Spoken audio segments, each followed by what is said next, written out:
NDA கூட்டணியிலிருந்து ஓ பன்னீர்செல்வம் விலகியதாக அறிவித்திருக்கும் நிலையில் அவர் மதுரையில் மாநாட்டை நடத்தும் முடிவை கைவிட்டுவிட்டு மக்களை சந்திக்கவிருப்பதாக தகவல்கள் தெரிவிக்கின்றன.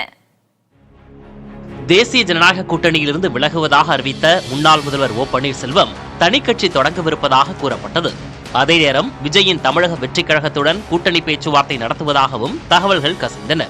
இதனிடையே அவர் முதல்வர் ஸ்டாலினை சந்தித்த பிறகு அரசியலில் நிரந்தர எதிரியும் இல்லை, நண்பரும் இல்லை என கூறியது பேசுபொருளாக மாறியது.